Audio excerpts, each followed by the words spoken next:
میلیون‌ها نفر بهش باور داشتن، به اینکه اون میتونه تمام مریض‌ها رو فقط با یه اشاره شفا بده. مردم تمام پس‌انداز زندگیشون رو میفرستادن برای اون آدم و میشستن تماشا میکردن که چطور جلوی چشماشون میتونه غیر ممکن‌ها رو ممکن کنه. خودش معتقده که خدا بهش لطف داشته، لطفی که شامل حال اعضای خانواده‌اش هم شده. اما این آدم کیه و قراره ما رو با چه بعدهای وحشتناکی از انسانیت آشنا کنه؟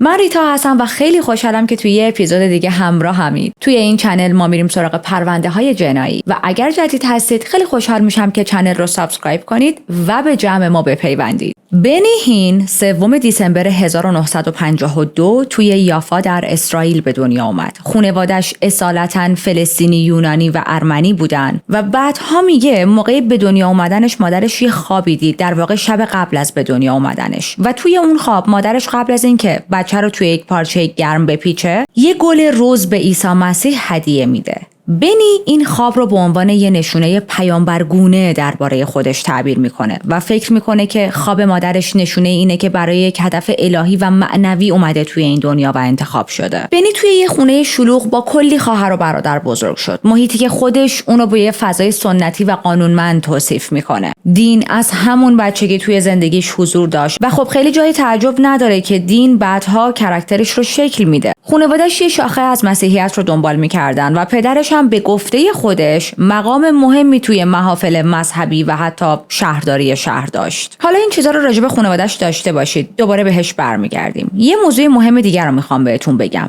بنی تو بچگی به گفته خودش دوباره لکنت زبان خیلی شدیدی داشته، طوری که ارتباط گرفتن رو براش سخت میکرده. بعضی وقتا باعث میشده منزوی بشه توی جمع‌ها، به ویژه توی مدرسه همیشه گوشه‌گیر بوده و حس اضطراب و خجالت داشته. به طور کامل از حرف زدن جلوی بقیه فراری بود و همین مشکل گفتاری بعدها تبدیل شد به یک بخش اصلی زندگیش که حالا جلوتر متوجه میشید.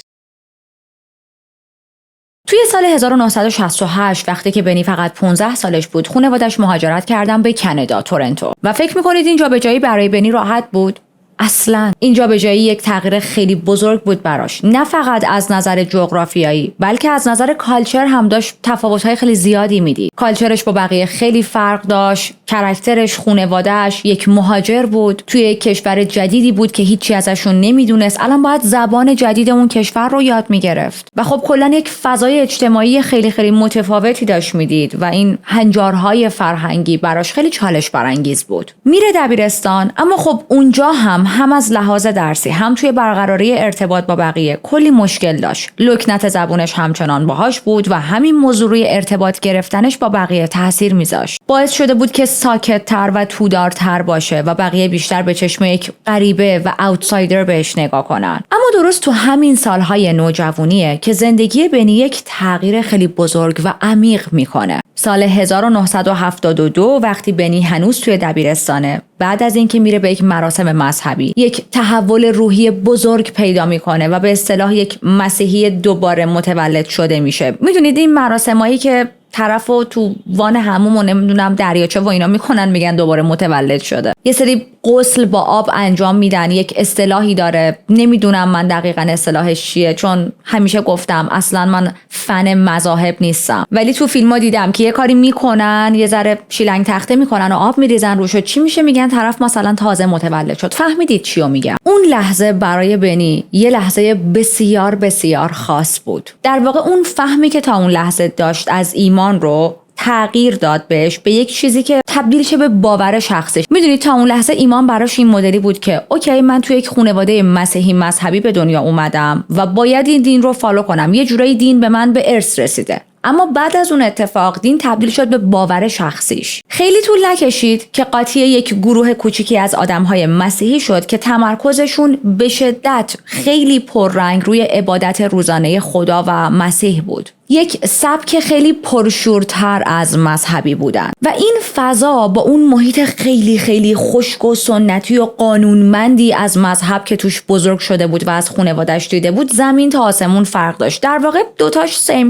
بود، ولی خب این یکی توی بسته نوتلا بود و یه ذره خوش رنگ و روتر. بنی متوجه شد که بین این مسیحی‌های افراطی ایمان یه چیز به شدت ابرازی و احساسیه. مردم موقع عبادت با انرژی دستاشون رو می‌بردن بالا، آدمایی که توی این گروه بودن به زبون‌های عجیب و غریب حرف می‌زدن و اونقدر غرق توی خدای خودشون می‌شدن که یه وقتا می‌افتادن رو زمین، یه وقتا حتی تکون می‌خوردن و یه حالت تشنج بهشون دست میداد و خب به این حالت میگفتن کشته شدن در روح. درست تو همین دوران بود که بنی ادعا کرد یک اتفاق خارق‌العاده افتاده. لکنت زبونش، همون مشکل گفتاری که بخش بزرگی از بچگیش رو شکل داده بود، بعد از این تحول معنوی شروع کرد به محو شدن.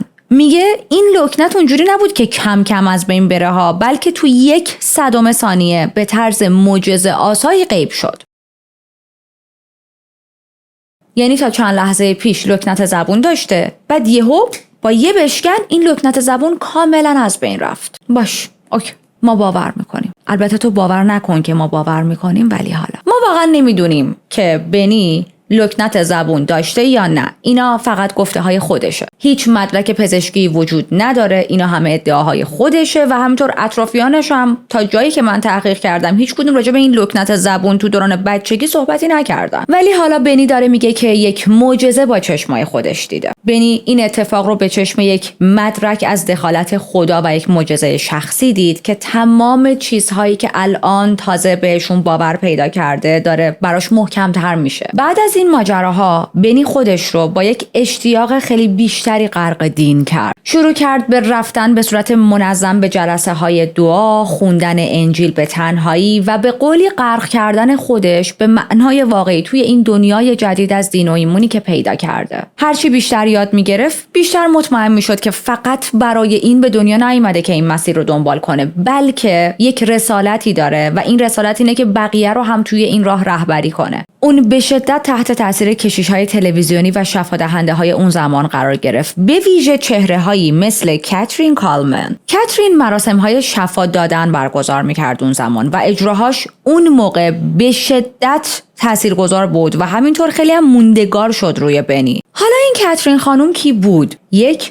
کلاهبردار و شیاد که توی سال 1907 به دنیا آمده بود و به خاطر چیزایی که خودش بهشون میگفت مراسم‌های معجزه حسابی معروف شده بود. کاترین میگفت که خدا بهش یک ایمان ابرقهرمانی داده که اجازه میده شفاهای معجزه‌آسا انجام بده. اما تو واقعیت ماجرا داستان چی بود؟ کاترین با اجراهای نمایشی، دستکاری روانی و ادعاهای ثابت نشده از آدمهای آسیب پذیر بسیار سوء استفاده میکرد. تو دهه‌های 60 و 70 میلادی این زن حسابی همه جا ترکونده بود و برنامه‌های مختلف اجرا میکرد. میگفتن که خودش از سرطان ستون فقرات شفا پیدا کرده. میرفت روی صحنه و بیمارها رو به اصطلاح شفا میداد. اما بعد از مدتی یه دکتری شروع میکنه روی چند نفر از آدمایی که ادعا میکردن به دستای کاترین شفا پیدا کردن کیس استادی انجام میده و نتیجه این تحقیقات طولانی مدت نشون داد که هیچ کدوم از اون افراد اصلاً از هیچ بیماری خاصی شفا پیدا نکرده بودن و یا اصلاً از ابتدا مریضی نداشتن که بخوان شفا پیدا کنن. کاترین کارهای بسیار بسیار عجیبی میکرد که داستانش خودش کیس کاملا جداست و شاید یه روزی بریم سراغ کیسش با هم دیگه. اگر دوست داشتید که بیشتر از کارا و شیادیاش بدونید حتما برام کامنت بذارید. بیشتر از این نمیخوام راجبش بگم که کیس تو کیس و داستان تو داستان نشه، اما خب تا یه حدی باید با کاترین آشنا میشدید چون کاترین خیلی روی بنی اثر میذاره. یه چیز مهم دیگر هم باید راجب کاترین بهتون بگم چون این هم به کیس بنی مربوطه.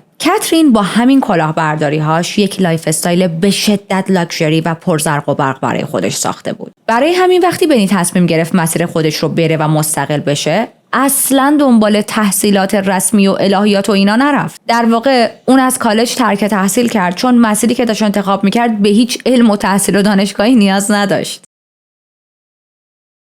به جاش چیکار میکنه؟ شروع میکنه به مطالعه و بررسی دقیق کلاهبردارهای مذهبی و شفادهنده‌های قلابی مثل همون کاترین و خیلی های دیگه. حسابی هم روشون کار میکرد. یعنی یک مدلی که نمیدونم شاید درس میخوند انقدر توش موفق نبود. توی سال 1974 دعوت شد تا درباره یه سری تجربیات روحانیش توی کلیسای خیلی بزرگ صحبت کنه و خب این یک دعوت بزرگ بود دیگه، یک لحظه خیلی بزرگ و البته بسیار مهم بود براش. بنی جلوی جمعیت وای میسه، ادعا میکنه که یک لکنت زبون شدیدی از کودکی داشته، همیشه همراهش بوده، اذیتش میکرده، سالها باهاش درگیر بوده و به طرز معجزه آسایی درمان شده و به همین سادگی کارش رو با رهبری گروه‌های کوچیک دعا شروع میکنه. این دوره همیا خیلی ساده و خاکی بودن، ولی قرار نیست تا همیشه دوره همیاش همینقدر ساده بمونن. این جلسه ها بهش فضا دادن تا صدا و مهارت های نمایشی خودش رو پرورش بده، در واقع توی این جلسات کوچیکتر تمرین کنه. بنی به هیچ وجه قصد نداشت به اون محیط مذهبی خشک و مقرراتی که توش بزرگ شده بود برگرده و تمام قد روی جنبش های مخصوص خودش وقت میذاشت. میخواست یه چیز جدیدی رو به دنیا ارائه بده و البته چیزای خوبی هم به دست بیاره.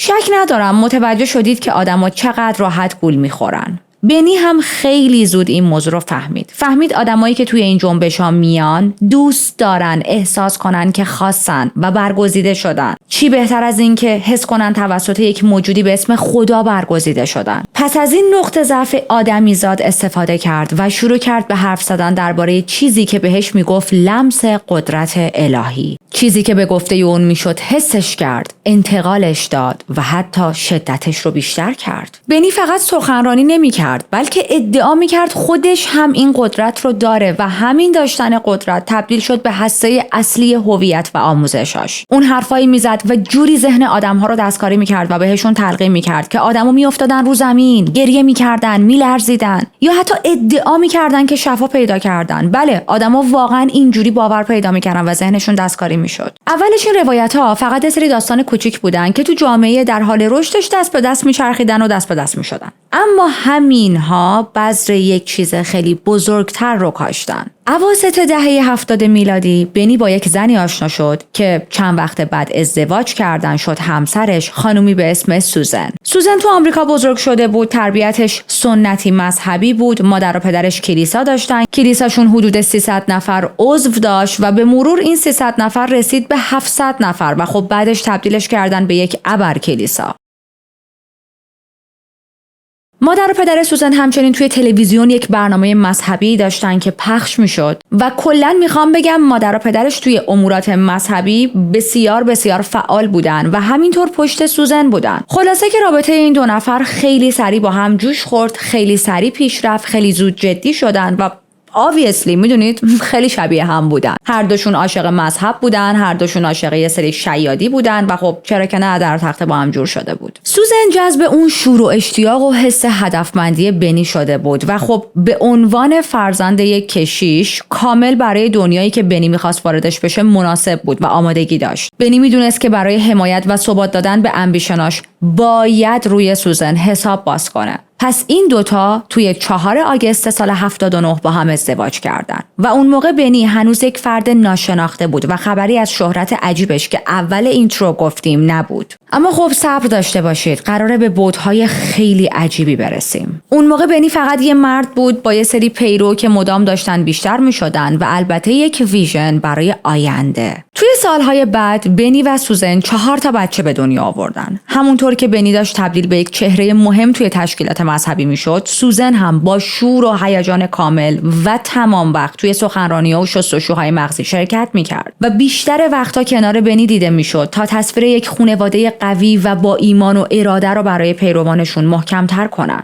از این تصویرهای تبلیغاتی از خانواده‌های سالم و هپی فوراور که افراد مذهبی خیلی تلاش دارن به دنیا نشون بدن، اما اگر وارد زندگیشون شید میبینید اونا هم مثل هر آدم نرمال دیگه‌ای کلی مشکل دارن. حتی شاید مشکلاتشون بیشتر هم باشه، فقط توی دروغ گفتن و قایم کردن ماهرتر از بقیه‌ان. اینطوری نیست که مذهب بیاد و خوشبختی برای زندگی ها رو تامین کنه. و من داشتم سخنرانیاشون رو نگاه می‌کردم و به خاطر موضوع کاپی رایت نمیتونم براتون بذارم، اما اگر که خودتون برید سرچ کنید، گوگل کنید یا حتی توی یوتیوب سرچ کنید، میبینید میتونید کامل متوجه شید که من الان چیو میخوام بگم. سوزن سخنرانیاش و حتی خود بنی شبیه دیوونه هایی بودن که باید بستری میشدن، یعنی مدل بادی لنگویجشون، فریاد زدنشون توی مایک، یه حالت اگریسیو، نمیتونم. اما خب انگار این دیوونه ها متاسفانه در جامعه رها شدن، بهشون صحنه داده شده، مایک داده شده و حتی مخاطب هم دارن و توی این مایک فریاد میزدن، به مردم میگفتن بیاید کلیسا، بیاید به خدا ایمان بیارید. از این ایمانای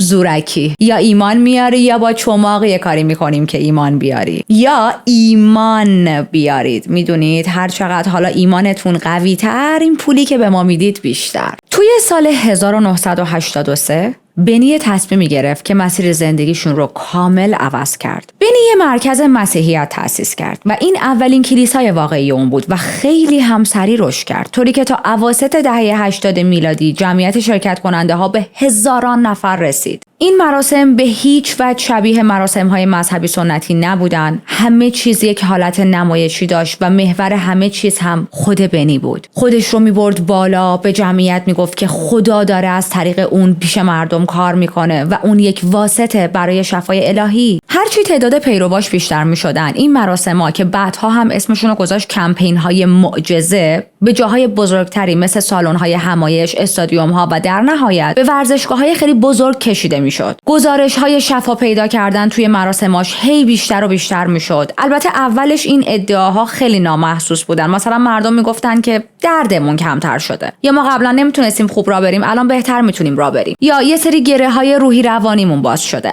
اما با گذشت زمان این ادعاها خیلی شدیدتر و البته خطرناکتر شدن. پای آدم‌هایی که روی ویلچر زندگی می‌کردن وسط کشیده شد، یا افرادی که واقعاً بیماری‌های غیرقابل درمان داشتن و الان داشتن میگفتن که واه هللویا، ما معجزه پیدا کردیم. این بخش‌های شفا دادن توی مراسم‌هاش شد یک بخش اصلی. یعنی تا قبل از اون فقط دعا میخوند، به مردم میگفت پول بدید، کمک مالی کنید، به عیسی مسیح ایمان بیارید، به خدا ایمان بیارید. اما الان شده بود یک شفا دهنده بزرگ. لحظه هایی بود که افراد میومدن جلو، بنی براشون دعا میخوند و خیلی وقتا این آدم‌ها یه سری اتفاقای فیزیکی براشون میافتاد. نمیدونم چه جوری بگم. مثلا یهو تیک میگرفتن، یا میافتادن عقب، یا میافتادن رو زمین و میلرزیدن، یا یهو شروع میکردن دور صحنه دویدن. نمیدونم چرا انقدر خندم گرفته. اوکی، خودم رو ذره جمع جور کردم. من نمیدونم چجوری مردم نمیخندیدن. مثلا کافیه فقط من و چند تا از دوستام توی این مراسم حضور داشته باشیم، قدر میخندیم که اولا جامونو خیس میکنیم، دوما 100% ما رو به عنوان شیطانهای عوضی از اون مراسم پرت میکنن بیرون و برای خندیدن به کل این مراسم ما میریم جهنم. ولی خب برای هیچ کس توی اون مراسم دیدن همچین صحنه‌هایی خنده‌دار نبود و حتی عجیبم نبود و خیلی جدی به همه این اتفاقها نگاه میکردن. پیرواش تمام این چیزا رو به چشم یک مدرکی از قدرت الهی میدیدن، در حالی که یه سری آدم‌های شکاک و اونایی که تفکر انتقادی داشتن نگاه متفاوتی داشتن به این موضوع. اونا یک مردی رو میدیدن که داره مردم رو در سطح بسیار بسیار گسترده منیپولیت میکنه. با اینکه هنوز اوایل کارش بود، اما اعتبار بنی بدون حاشیه و دردسر هم نبود. توی آگوست 87 بعد از مرگ یک خانم مسن 85 ساله، اسم بنی و تشکیلاتش توی یک پرونده شکایت مطرح شد. حالا داستان چیه؟ طبق مدارک دادگاه، اون خانم مسن رفته بود به یکی از همین کمپینای شفای بنی. وسط مراسم بنی میزنه به پیشونی یکی از این شرکت کننده ها، حالت BBD بودا که مثلا شفا پیدا کن، میکوبه به پیشونیش که یک انرژی رو منتقل کنه. از همون کارهایی که بیشتر وقتا قبل از افتادن آدما به عقب و ادعای کشته شدن در روح رو انجام میدن. این فرد میفته عقب و میفته درست روی این خانم مسن که اونجا وایساده بود و خب باعث میشه که این خانم مسن زمین بخوره، سرش حالا به جایی بخوره و آسیب ببینه و لگنش هم بشکنه. اما همه چیز در حد فقط یک شکستگی ساده لگن نمیمونه و در نهایت 15 روز بعد این خانم توی بیمارستان به خاطر جراحت هایی که براش به وجود اومده بود جونش رو از دست میده. خانواده این خانم شکایت ثبت کردن و گفتن که نه بنی و نه هیچ کدوم از اعضای تشکیلاتش بعد از اون اتفاق زنگ نزدن به اورژانس، هیچ کمک فوری نکردن و درخواست 5 میلیون دلار خسارت کردن. البته این کیس در نهایت با یک توافق در خارج از دادگاه بسته شد، یعنی یه جورایی مثل اینکه بنی نه حالا اون 5 میلیون دلار ولی یه پول مقدار کمی داده به این خانواده هم شکایتشون رو پس گرفتن. اما خب من شرایط دقیق این توافق رو نمیدونم، به خاطر اینکه هیچ وقت رسانه‌ای نشد و ما نتونستیم چیزی با بچه‌های تیم پیدا کنیم. حالا فکر میکنید بعد از این شکایت دردسرساز که اتفاقا خوب هم سر زبون افتاده بود چه اتفاقی میافته برای بنی؟ ابسولوتلی هیچی. بنی همچنان با جدیت داشت این تشکیلاتش رو ادامه میداد. پیرواش همچنان بهش وفادار بودن، برای شفا پیدا کردن میرفتن پیشش که بنی یه دونه بزنه رو پیشونیشون و اونا یهو مثلا سرطانشون درمان شه. دکتر و علم و دارو و اینا هم که کشکه. تازه اگه بخوام منصفانه بگم حتی تشکیلاتش و پیروانش داشت سرعت و قدرت بیشتری میگرفت. بنی یه جوری شده بود که دیگه سخنرانیاشو تو کل کشور انجام میداد. جمعیت بزرگ و بزرگتری هر روز بهش اضافه میشد و خب دایره آدم‌ها و طرفدارای دورش هی داشت بزرگتر و قوی‌تر میشد تا برسیم به سال 89.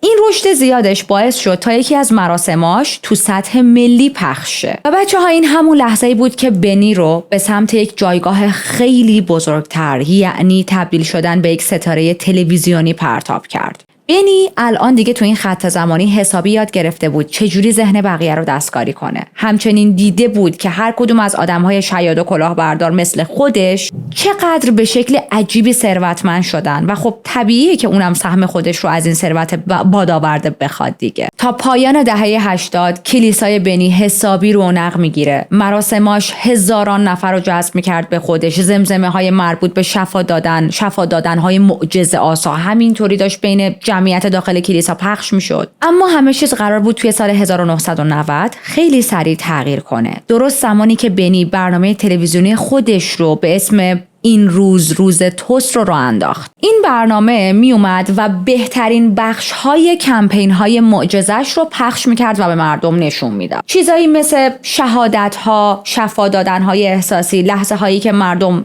احساس می‌کردن، ادعا می‌کردن توی یک چشم به هم زدن یک بیماری که داشتن شفا پیدا کرده. یک بیماری خیلی سخت داشتن، یک شرایط خیلی بدجور داشتن و الان کاملاً شفا پیدا کردن. مدیریت این شبکه‌ای هم که داشت برنامه رو پخش می‌کرد توی تلویزیون obviously دسته یکی از کشیش‌های تلویزیونی اونجا بود که این آقا خیلی برو داشت و خیلی گردن کلوف بود و خیلی پارتی داشت و در واقع چند تا کشیش دیگه. میدونید کسایی که هر کدومشون جدا پرونده‌های بسیار کثیف و جنجالی دارن، کثافتن، برای هر کدومشون میشه یک اپیزود جدا درست کرد، ولی حالا فعلا شما در همین حد نگهشون دارید. به خاطر همین میزان نفوذی که این آدما داشتن، شهرت بنی یهو منفجر شد. برنامه‌اش به 10 کشور گسترش پیدا کرد و به مخاطب‌های تو اروپا، آفریقا، آسیا و آمریکای لاتین رسید و میلیون‌ها بیننده رو توی کل دنیا پای تلویزیون به برنامه‌های خودش کشوند. اوضاع برای بنی انقدر داشت خوب پیش میرفت که توی سال 1999 از مقام کشیش تو مرکز مسیحی کناره‌گیری کرد و تمام تمرکزش رو فقط گذاشت روی تشکیلات جهانی خودش، کلاهبرداری‌های خودش، اسکم کردن‌های خودش، شیادی‌های خودش. کارهای اداریشو منتقل کرد به تگزاس و در حال فیلمبرداری برنامه‌های تلویزیونیش بود. همچنان اون برنامه‌ها رو خیلی جدی می‌گرفت چون خب obviously خیلی به شهرتش کمک کردن. کلیسایی که پشت سر از خودش به جا گذاشته بود تغییر اسم داد، رفت زیر نظر یک مدیریت جدید و بنی این مدلی بود که هیچ جوره قصد نداشت سرعتش رو کم کنه. تازه سوراخ‌دوها میگن چی میگن؟ تازه پیداش کرده بود. یه سوراخی رو پیدا کرده بود خلاصه. و تو این خط زمانی بچه‌ها کارش واقعا توسعه پیدا کرده. یعنی شده یک سلبریتی، نمیدونم واقعا میشه سلبریتی صداش زد یا نه، ولی خب خیلی معروف بود، خیلی پیرو داشت. تو یکی از برنامه‌هاش یک آقایی اومد که 3 سال پیش یک آسیبی به کمرش وارد شده بود و 3 ماه پیش یک جراحی انجام داده بود و مجبور شده بود که تمام مدت از این کمربندهای طبی استفاده کنه. اون مرد میاد روی صحنه و میگه که جای بریدگیام هست، اما دیگه نمیتونم هیچ دردی رو احساس کنم و من معجزه پیدا کردم و من دیگه اصلا به این کمربندهای طبی هم نیازی ندارم. راحت دلا راست میشد، بالا پایین میپرید، در حالی که داشت میگفت 3 سال تمام درد شدید داشتم و عملهای مختلف انجام دادم و دکتر بارها بهم گفته که اگر جراحی نکنی ممکنه جونت رو از دست بدی. اما من الان کاملا شفا پیدا کردم. با نزدیک شدن به اوایل دهه 2000 بنی تو اوج قدرت و نفوذش بود. اون به سطحی رسید که کمتر شخصی با چهره مذهبی میتونست حتی خواب رسیدن بهش رو ببینه. بازم میگم ویدیوهاش هست، برید جمعیت رو ببینید که چجوری براش میان. کمپیناش استودیو ما رو پر میکرد، برنامه تلویزیونیش تو میلیون ها خونه پخش میشد و اسمش حالا چه خوب چه بد با شفای ایمانی گره خورده بود. کاری که بنی میکرد دیگه یک مراسم مذهبی نبود، بلکه تبدیل شده بود به یک برند چند میلیون دلاری که بیشتر سرمایش از کمک‌های مالی معاف از مالیات تأمین میشد. این خیلی مهمه، بهش دقت کنید. بنی فقط روی شفای معجزه آسا و موعظه از روی انجیل تمرکز نمی‌کرد. اون یه آدم به شدت متعصب هم بود. مثلا یه بار گفت که شیاطین دارن از طریق بقیه مهاجرها وارد کشور میشن، وارد آمریکا میشن. یعنی مهاجرها دارن شیاطین رو در کنار مثلا چمدوناشون حمل میکنن، میارن وارد آمریکا میکنن. تو یکی از برنامه‌هاش رسما اینو گفت و ویدیوهاش هم موجوده، میتونید ببینید. و میدونید نکته خنده‌دار ماجرا چیه؟ چرا دارم میخندم؟ حالا سوای تصور این که شیطون نشسته رو چمدون آدم‌ها، رو چمدون مهاجرا و داره باشون وارد مرز آمریکا میشه. از این هم خندم میگیره که خود بنی هم یک مهاجر بود. یادتون نرفته که خودش تو اسرائیل بود، از اسرائیل مهاجرت کرده بود به کانادا. به پیرواش میگفت اگه بهم پول بدید انگار دارید دونه میکارید و در عوض برکات مالی درو میکنید. البته راست میگفت، واقعا انصافا دروغ نمیگفت. اونا میکاشتن و این بنی بود که همه چیزو درو میکرد. بعد از مدتی یک عمارت 12 میلیون دلاری کنار ساحل با کلی خدمه میگیره، به اضافه کلی ملک تفریحی و یک ناوگان از ماشین‌های لاکچری. علاقه خاصش هم مرسدس بنز بود. تخم سگ خوش سلیقه بود. و بچه‌ها بنی خیلی موذی بود. برای اینکه بتونه اون رابطه یک طرفه که بیننده‌ها موقع تماشای تلویزیون باش دارن رو قوی‌تر کنه و اونا رو بازی بده، به کسایی که بهش پول اهدا می‌کردن میگفت شریک. ببینید چه جوری آدم‌ها رو ذهنشون رو دستکاری می‌کرد. و الان نمیدونم چرا این طبقه بالایی داره تق تق تق تق تق 10 دقیقه میکوبه و رو اعصاب منه. اگر صداش داره تو مایک میفته واقعا معذرت میخوام، کاری نمیتونم بکنم، چون اگر ریکوردو استاپ کنم نمیدونم دوباره کی وقت پیدا میکنم بشینم و بقیه رو براتون تعریف کنم. بنی شرم خورده بود، حیا رو اصلا خجالت نمیکشید. یعنی رسما برای پول التماس میکرد، گدایی میکرد و خب اصلا هم خجالت نداشت براش. مثلا اوایل دهه 2000 برای جمع کردن پول رسما به مردم التماس میکرد که پول بدید چون من میخوام یک جت شخصی بخرم. باورتون میشه؟ حالا این جت شخصی رو نمیگفت واسه این میخوام که برم توش اشغال کنم و اینا، نه، میگفت که من به یک کابین دعا نیاز دارم و این کابین دعا باید یک جت شخصی باشه و شماها بیاید پولشو بدید بهم. واقعا اگر من یک صدم این پر رو بودن بنی رو داشتم الان خیلی تو جایگاه‌های بالاتری بودم. به پیرواش میگه که این جت لازمه تا بتونم هر جا که خدا بهم دستور میده برم و اعلام کرد که این جت برای سرعت بخشیدن به تبلیغ دین در سطح جهانی استفاده میشه. بعدش از 6000 نفر از شریکاش، به قول خودش، من میگم شریک، شما کسایی که تیغ میزنتشون بشنوید، خواست که هر کدوم $1000 اهدا کنن تا برای پیش پرداخت بهش کمک کنن و طولی نکشید که این کارو اونا کردن و یک جت خرید. هر وقت که بنی پرواز میکرد بلا استثنا یک پرایوت شف توی اون جت داشتش، غذای مخصوص میخورد، اسم جت رو گذاشته بود کبوتر 1 و حتی از فقیرترین و ضعیفترین و مریضترین آدمها و قشرها هم میخواست که بهش کمک مالی کنن. یه بلاگری یکی از پوستراشو توی یه کلینیک سرطان توی منطقه بسیار بسیار محروم آفریقایی پیدا کرده بود. یعنی ببینید چه جوری کاراش پخش شده بود، اونم تو چه مناطق محروم و ضعیفی. و حتی خود بنی هم داشت آماده میشد که بره کمپیناشو اونجا اجرا کنه و خب این کارم کرد و صدها هزار نفر آدم ناامید و شکست خورده اومدن سمتش. با اینکه داشت به انواع و اقسام موفقیت ها میرسید، اما همه هم حرفاشو باور نمیکردن. اونجوری نبود که بگیم 100% آدم ها یهو جذبش میشدن. مثلا یه سری از مخالفای اصلیش خود افرادی بودن که توی جامعه مسیحیت بودن و نگرانی هاشون رو درباره روش‌هاش، مدل الهیاتش و ذات معجزاتش ابراز میکردن. تو همین گیرودار، توی سکوت و خلوت خانواده گسترده خودش، یه برادرزاده‌ای داشت به اسم کاستی که اونجا بود، بینشون بود، همه چیز آروم تماشا میکرد و یاد میگرفت. و حالا کرکتر کاستی رو تو ذهنتون داشته باشید، چون قرار جلوتر نقش مهمی داشته باشه.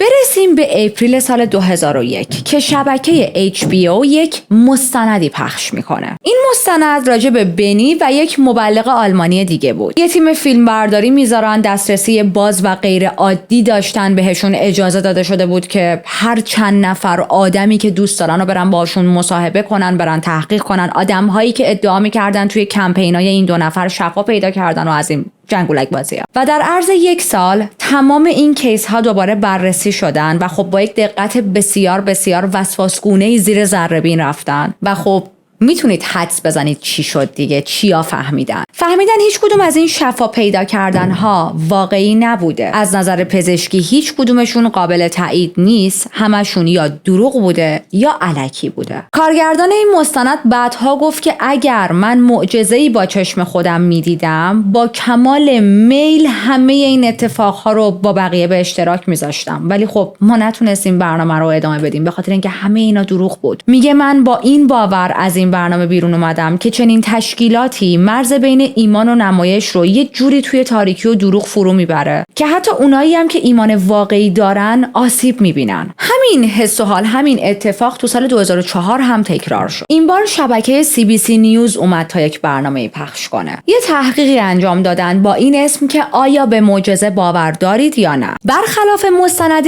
HBO که همه از راه دور داشتن همه چیز رو نگاه میکردن و تحقیق میکردن که ببینن اگر این تحقیقات به نتیجه میرسه و حقیقت داره بیان راجبش مستند درست کنن، گزارش های این یکی شبکه بسیار دقیق تر بود و اومده بودن کامل فقط روی کمپین های بنی زوم کرده بودن تا اون رو بررسی کنن. و چه جوری بود؟ دوربین های مخفی گذاشته بودن، با خیلی از شرکت کننده ها مصاحبه کرده بودن و یه جورایی سیستم بنی رو خیلی لو دادن. سیستمش مشخص شد که یک سیستم بسیار بسیار کنترل شده است، پر از دروغ و شیادی. و این چیزی بود که خیلی راحت توی تلویزیون و برنامه نشون دادن. و میدونید یکی از چیزای دردناکی که راجع به برنامه‌های بنی کشف شد چی بود؟ آدمایی که بیماری‌های ظاهری خیلی شدید داشتن، مثل اونایی که روی ویلچر زندگی می‌کردن یا معلولیت‌های فیزیکی سنگین داشتن، همیشه از رسیدن به صحنه منع می‌شدن. به جاش قبل از اینکه تماشاچی‌ها یا مهمتر از اون دوربین‌ها بتونن اونا رو ببینن، توسط خدمه به یک مسیر دیگه فرستاده می‌شدن. بذارید ساده‌تر بهتون بگم. مگه میشه با خوندن یک ورد و بیبیدی بودا بابیدی بودا و لمس کردن و 4 تا فوت و اینا فرستادن، کسی که روی ویلچره یا کسی که قطع نخاع شده یا کسی که مشکلات بسیار بسیار سخت داره که علم نتونسته حل کنه رو درمان کرد؟ معلومه که نه.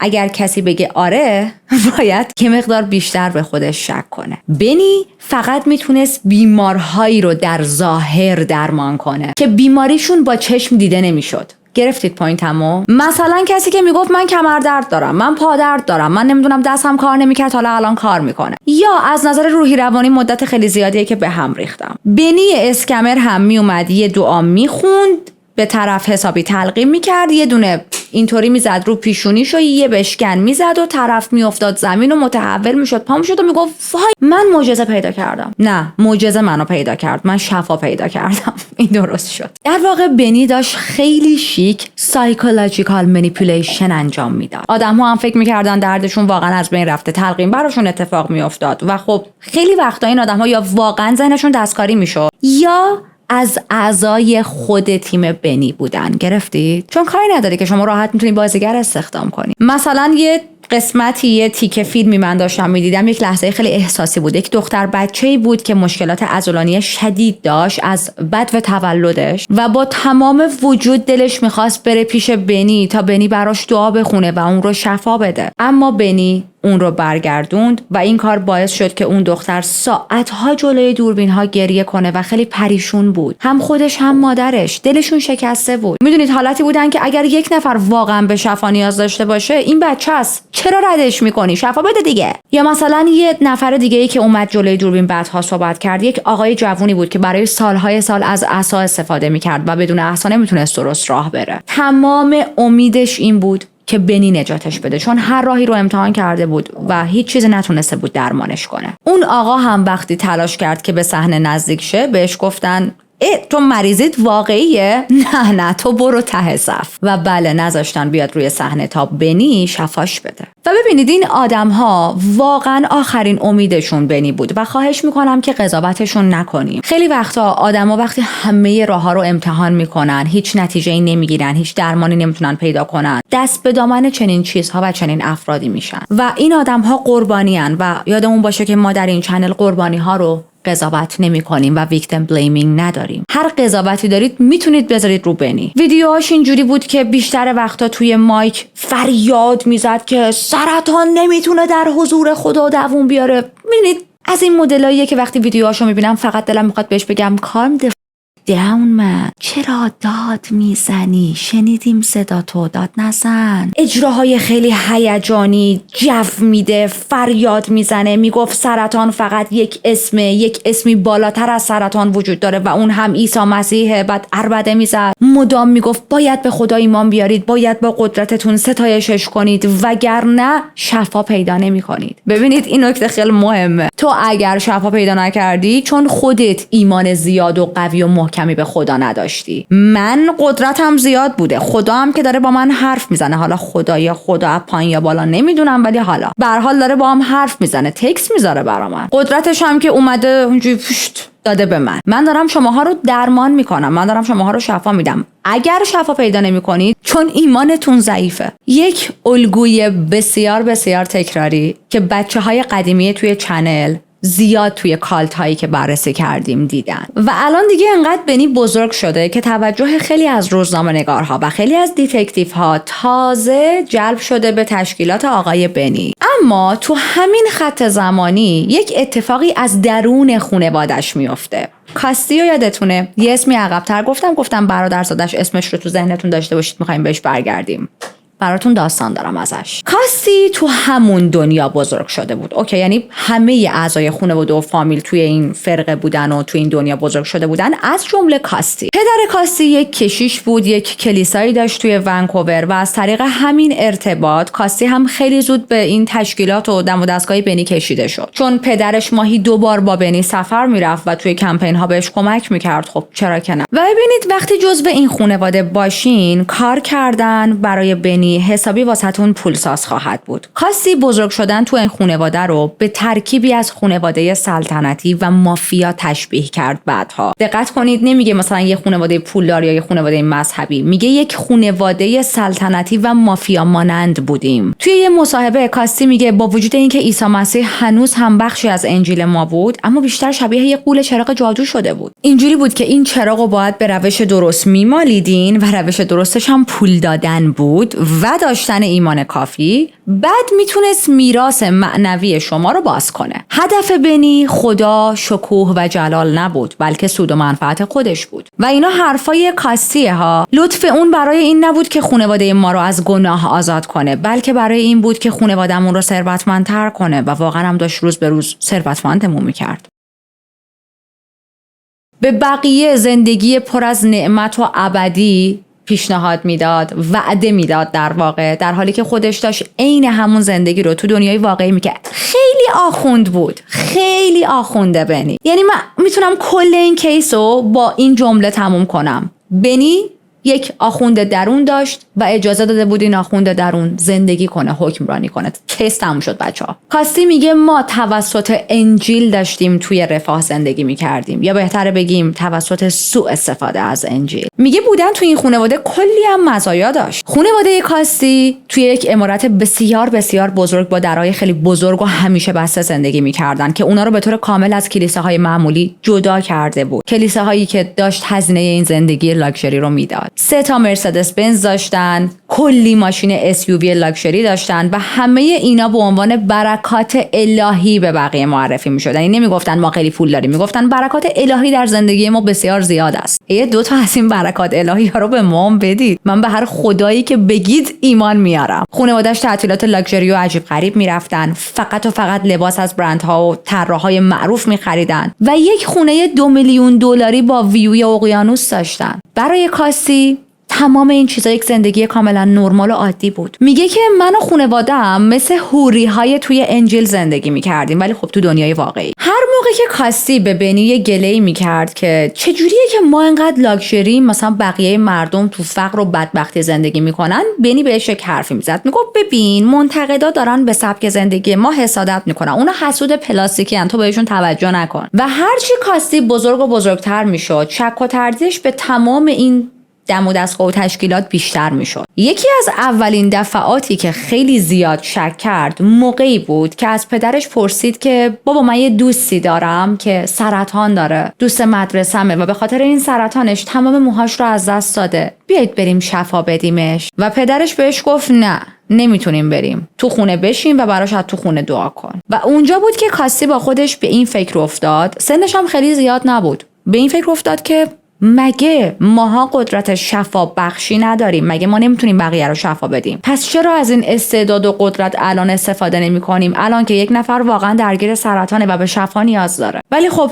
واقعیت اینه که این امپراتوری همش اسکم بود و هیچ کس رو شفا نمیداد و کاسی تازه داشت از دوران کودکی به بعد این موضوع رو بیشتر و بیشتر میفهمید. آدم‌های با ایمان می اومدن، تمام پولی که سیوینگشون بوده ساعت‌ها در طول روز، هفته، ماه کار کردن، پولی که واقعا با سختی به دست آوردن رو دو دستی تقدیم بنی می‌کردن که بنی و خانواده‌اش بتونن لاکچری ترین امکانات ممکن رو توی این دنیا داشته باشن. کاسی اجازه نداشت بیشتر از این چیزی رو زیر سوال ببره و خانواده بنی هم هیچ انتقادی رو از طرف آدم‌های خودشون یا آدم‌های بیرونی، چه داخلی چه بیرونی، قبول نمی‌کردن. و کاسی میدونست که اگر حرف بزنه از این خانواده برونده میشه، طرد میشه یا شرایط براش سخت میشه، برای همین ترجیح داد ساکت بمونه. اما از درون به گفته خودش همیشه ذهنش درگیر بود. وقتی کاسی داشت بزرگتر میشد بهش میگفتن اگه کسی توی یکی از این کمپینای عمو بنی شفا پیدا نکرد، تقصیر خود اون آدم مریضه، به خاطر اینکه به خدا شک داشته و کسی که به خدا شک داشته باشه و ایمان نداشته باشه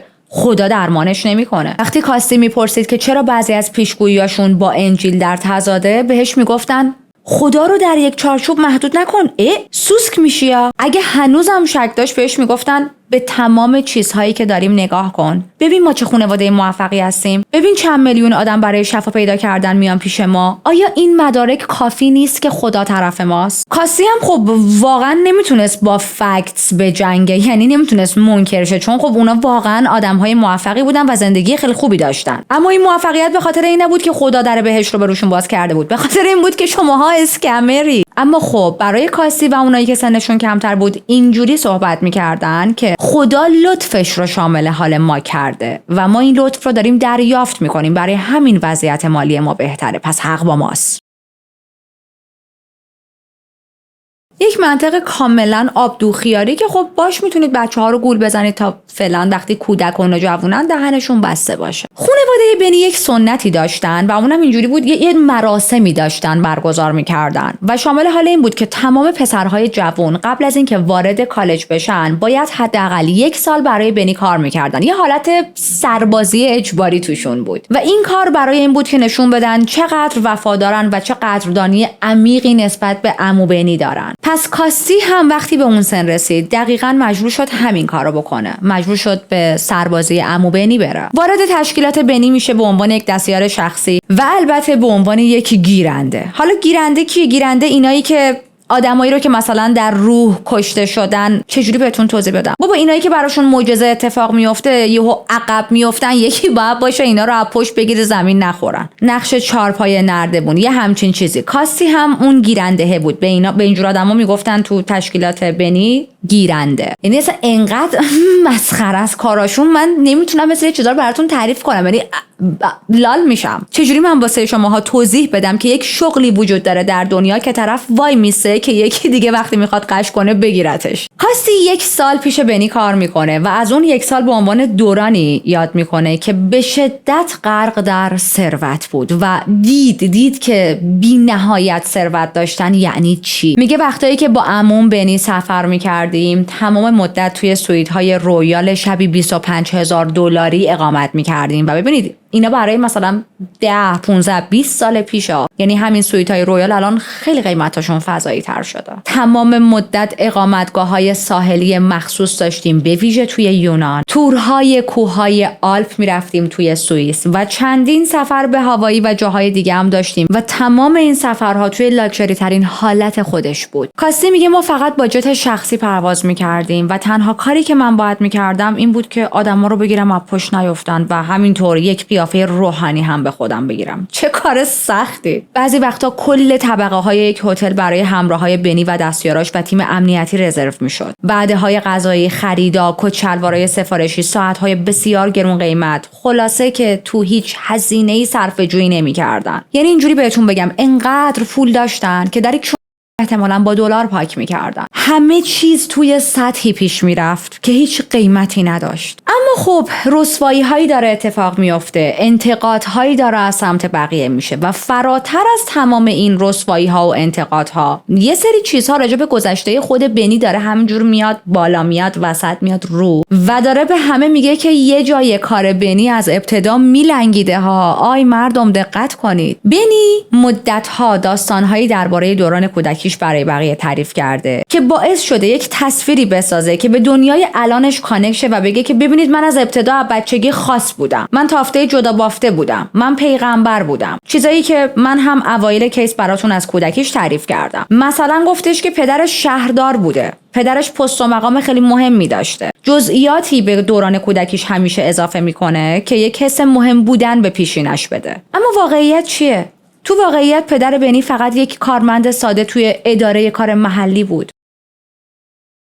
یا مثلا داستان لکنت زبونش. بنی میگه که من سالها با این لکنت زبون درگیر بودم، بیچاره شدم، بولی شدم، با اشکی نمیتونستم حرف بزنم، بلا بلا بلا. بعدش یه شبه در عرض 1 ثانیه معجزه برام اتفاق افتاد و این لکنت زبون کلا از بین رفت. خب این چیزاییه که ما عقب‌ترم گفتیم دیگه. اما درست مثل خیلی از جنبه‌های زندگی بنی که دروغ بوده، تایید این جزئیات هم خیلی کار سختیه. حالا مشخص نیست کلیتش دروغه یا داره بزرگ نمایی میکنه، ولی همونطوری که بهتون گفتم نه هیچ چیز پزشکی، مدرک پزشکی برای این ادعاش وجود داره و نه هیچ کدوم از اطرافیان و خانواده‌اش این موضوع رو تایید میکنن که آره بنی لکنت زبون داشته. یواش یواش به نظر میرسید آدمای بیشتری دارن چشماشون رو روی بنی و روش‌های اسکمش باز میکنن و فقط زندگی کاریش نبود که داشت از هم میپاشید، بلکه توی سال 2010 سوزن هم درخواست طلاق میده و خودتون میتونید توی چنین زندگیایی تصور کنید که درخواست طلاق چقدر براشون بده و رسوایی داره دیگه. اونم چی؟ بعد از بیشتر از 30 سال زندگی مشترک. خب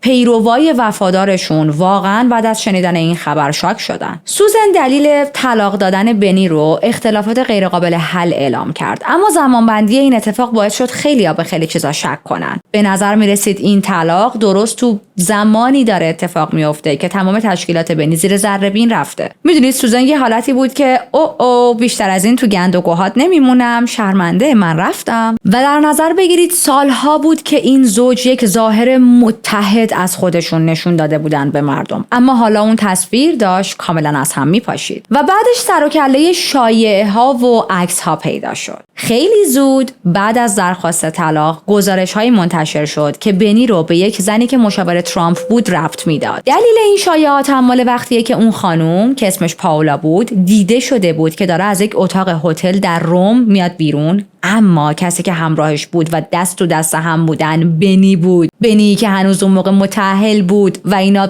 لاف تو لاف بودن. به علاوه این که بنی با یک اسم دیگه توی اون هتل اتاق گرفته بود. چرا تو اگه کاسه زیر نیم کاسه نداری چرا با یه اسم دیگه اتاق گرفتی؟ بعدها میاد جلوی دوربین چون خیلی رسوایی به پا میشه. اوکی عکسشون میره رو مجله و خیلی داستان میشه. بعدها میاد میگه که نه ما قبلا با هم دوست بودیم، من قبلا با این خانم دوست بودم و اصلا ربطی به جدایی از همسرم نداره این موضوع. و حتی میگه اون یک سفر کاری بود، یک سفر عاشقانه نبود، ما یک سفر کاری رفته بودیم با هم. راست هم میگه دیگه، واقعیت از هر زاویه‌ای نگاه میکنم دروغ نمیگه، سکس هم یه نوع کاره. میدونید نتیجه این دوستیش توی اتاق هتل با پاولا چی شد؟ بنی یه قرارداد مهم چاپ کتابو از دست داد و طبق یک بند اخلاقی که داشتن ازش شکایت کردن و $300,000 پیش پرداختی که بهش داده بودن و مجبور شد پس بده که خب والا واقعا $300 خلال دندون این آدمه. بنی و سوزن هم در نهایت همون سال از هم طلاق گرفتن. اما خب بازی اینجا تموم نشد و فقط 2 سال بعد بنی و سوزن، یعنی توی سال 2012، خبر اوکی شدن و آشتیشون رو اعلام کردن. اومدن گفتن دلیل جدایی ما این بود که یه سری فشارهای شخصی داشت توی رابطه بهمون وارد میشد و سوزن با یه سری داروهای خاص و تجویزهای مثلا داروهای ضد افسردگی و اینا درگیر شده بود. خب چرا معجزه نمی‌کردید براش؟ خب چرا شفاش ندادید؟ چرا سوزن مجبور بود داروهای ضد افسردگی بخوره؟ حالا anyway آره خلاصه دلیل طلاقمون اینا بود و برنامه کاری بنی خیلی پک بود، خیلی شلوغ بود، نمیتونست برای خانواده‌اش واقعا وقت زیادی بذاره. بله به همه چیز اشاره کردن توی این دلیل طلاق به جز رابطه پنهانی که بنی با پاولا داشت که به نظر من اصلی ترین دلیل طلاقشون همون بود. ولی حالا به ما چه؟ دقت کردید بالا به پایینشون رو بررسی میکنیم و بعد میگیم به ما چه؟ چون ما محققیم، ما فضول نیستیم. و حالا اینجا رو گوش کنید، کمتر از 1 سال بعد توی مارچ 2013 این دوتا توی یک مراسم سنتی دوباره با هم ازدواج کردن. یعنی من دلم میخواد موامو بکنم. گرل غذایی که بالا آوردی و چرا داری دوباره میخوری؟ این مراسم بیشتر از 2 ساعت طول کشید و حدود 1000 نفر شرکت کننده داشت، از جمله چند تا از رهبرهای سرشناس مسیحی. تا اینجای کار برادرزاده بنی یعنی کاستی دیگه به یک درک واقعی از کارهای عموش رسیده بود. بعد از اون دوره کاری 1 سالش کامل فهمیده بود که پشت پرده چه خبره و چطور فضای اون کمپینا رو طوری میساختن که احساسات و انتظارات مردم رو ببرن بالا. اون توی پروازهای خصوصی و مکالمه‌های پشت درهای بسته حضور داشت، خیلی چیزا رو فهمیده بود و بعد از اون 1 سال کار برای بنی میره دانشگاه. و تازه بعد از فارغ التحصیلیش بود که وقتی اونو نامزدش شروع کردن به خوندن دقیق‌تر انجیل، کار و کاسبی خانوادگیشون رو کاملا زیر سوال برد. الان دیگه به عنوان یک آدم بالغ متوجه تناقض‌های بین چیزایی که تو تمام عمرش بهش یاد داده بودن و چیزایی که داشت خودش میخوند و راجبش فکر میکرد شده بود. کاستی به خاطر مشارکتش توی چیزی که میدید اسکمینگه و برخلاف باورهای واقعیش بود کلی گریه کرد و ناراحت بود و حس عذاب وجدان داشت و بلا بلا بلا. حالا میفهمید چرا میگم بلا بلا بلا. میگه که الان دیگه چشام کاملا باز شده و در یک تصمیم برای همیشه رابطه‌اش رو با عموش تغییر داد. کاستی توی سال 2017 تشکیلات بنی رو کاملا رسوا کرد، اومد تمام کارهایی که یه زمانی خودش توشون نقش داشت رو جلوی دوربین توضیح داد، همه چی رو گفت،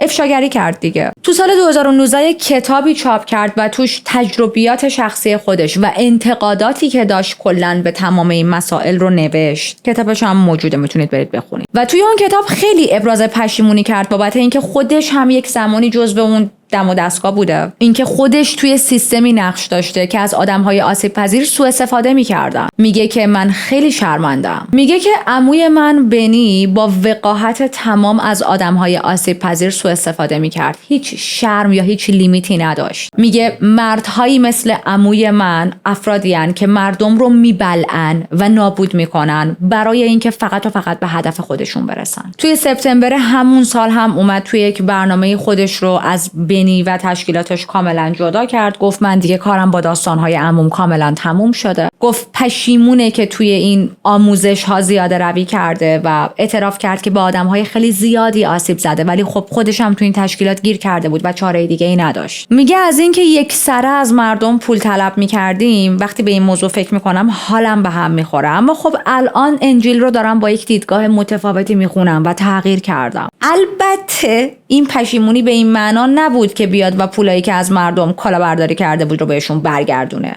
پشیمونی خیلی خب پولشون رو بهشون بده. پشیمونی فقط در حد کلامی بود، یعنی تا اینجا هرچی دارم اوکیه، خوشحالم، از اینجا به بعد. اما فکر میکنید کاستی چی کار کرد؟ کاستی چند ماه بعد دوباره برگشت به همون حلقه انجیل و مردم و نمیدونم گول بزنه و یه سری حقه های متفاوت تر از بنی. همون داستانایی که مردم بیان پول اهدا کنن، دونه بکارن و اینا، فقط با روش خودش، نه با روش عموش. یعنی در واقع تمام این کارا رو کرده بود که تشکیلات شخصی خودش رو راه بندازه. حالا فهمیدید چرا راجع به کاسی هم من اینجوری صحبت کردم و خیلی احساس نمی‌کنم که یک هیروییه که اومده بنی رو رسوا کرده. یه وقتا آدم‌ها به آدم‌های دیگه ضربه میزنن، نه برای اینکه اون آدم واقعا لایق ضربه خوردنه، برای اینکه خودشونو بکشن بالا. چون خیلی وقتا شما با ضربه زدن به یک نفر دیگه اعتبار کسب می‌کنی و این کاری بود که کاسی داشت می‌کرد. حالا برسیم به جولای 2024 که سوزن بیشتر از یک دهه بعد از اون ازدواج مجدد پر سر و صداشون دوباره درخواست طلاق داد. این زوج تو طول ازدواج دومشون حدود 5 میلیون دلار املاک خریدن که شامل 3 خونه و یک آپارتمان ساحلی توی فلوریدا میشد. و بچه‌ها به مبلغ دقت کنید. در نهایت توی نوامبر 2025 از همدیگه طلاق گرفتن. اما عجیب ترین و تلخ ترین نکته اینه که حتی بعد از اون افشاگری هایی که راجع به بنی و کلاهبرداریاش و فرقش شد، تشکیلاتش هنوزم داره تو مقیاس جهانی کار میکنه و بنی همچنان به شدت فعاله. بخش بزرگی از فعالیت های اخیرش به خارج از آمریکا کشیده شده، به خصوص به آفریقا و آمریکای لاتین که هنوزم برنامه‌هاش جمعیت‌های عظیمی رو دور هم جمع میکنه. خودش هم یه سری تشکیلات داره، برنامه‌هایی داره مثل کمپین شفای 2025 که شامل یه سری دورهمیای خیلی بزرگه که تو بقیه کشورها تبلیغشون میکنه. به صورت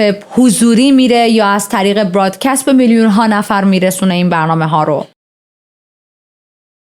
اما با وجود این که همچنان یک نفوذ جهانی قوی داره، حضورش توی مینستریم برنامه‌های آمریکایی، برنامه‌های مذهبی آمریکایی کم رنگ شده. در واقع باید بگم به شدت کم رنگ شده. برنامه‌های تلویزیونی قدیمیش هنوز وجود داره، اما خب اونجوری دیگه روی آنتن نمیره، اونجوری دیگه طرفدار نداره، اونجوری دیگه پخش نمیشه. همچنان یک کلیسای خیلی بزرگ داره که توسط دختر و دامادش اداره میشه. کاسی هم که از عموش جدا شده و برای خودش یک کار و کاسبی جدید و اسکمینگ دینی جدیدی رو شروع کرده به روش خودش. تازه فهمیده که چطوری باید، میدونین، یاد گرفته دیگه، بالاخره کنار بنی بوده این همه سال. و همچنان آسیب پذیرترین آدمهای مریض، افراد بیچاره، آدمایی که دنبال معجزه میگردن، این آدمها رو تومه خودشون میکنن، ازشون کلاهبرداری میکنن، اخاذی میکنن، تیغ میزنن جیبشونو. و این چرخه مسموم درسته دیگه اونقدر شدت نداره، اما خب همچنان ادامه داره. نکته واقعا تلخ این کیس حالا برای من اینه که بعد از دهه‌ها زیر ذره بین بودن، بعد از یک عالمه تحقیقات، بعد از این همه افشاگری روی تشکیلات این آدم، روی فرقش، بعد از این همه صحبتی که آدم‌های داخل این فرقه یا هر چیزی که میشه صداش کرد اومدن و افشاگری کردن، بنی هنوز هم این موقعیت رو داره که روی صحنه وایسه و از مردم بخواد که به من باور داشته باشید. و خب مردم هم یه جورایی باورش میکنن. Like what the من. اینم از کیس امروز. ماها بود که سراغ فرقه ها و افراد کلاهبردار و شیاد نرفته بودیم و خیلی توی کامنت ها درخواست کرده بودید که دوباره یه همچین کیسی رو کاور کنیم و خب گفتم چرا که نرفتم سراغ یکی از بزرگترین شیادهای تاریخ. سعی کردم که بهتون حسابی معرفیش کنم تا شناساییش کنید و یه وقت تو دامش نیافتید. اگر پرونده های جنایی رو دوست دارید خیلی خوشحال میشم که سابسکرایب کنید. یادتون باشه که ویدیو رو لایک کنید، چون لایک شما خیلی خیلی خیلی به من و بچهای تیم کمک میکنه. از شما این لایک کردن فقط 1 ثانیه وقت میگیره، ولی خب به ما کمک بزرگیه، بوست میکنه چنلو. و اون زنگوله نوتیفیکیشن رو هم بزنید که هر موقع ویدیو جدید میذارم بتونید سریع بیایید و ببینید. ممنون که با من و چارلی همراه بودید. هر موقع میخوام بیام معرفیش کنم نیست. از اینکه این ویدیو رو تماشا کردید خیلی خوشحالم. مواظب خودتون باشید. به زودی با ویدیوی جدید میام سراغتون.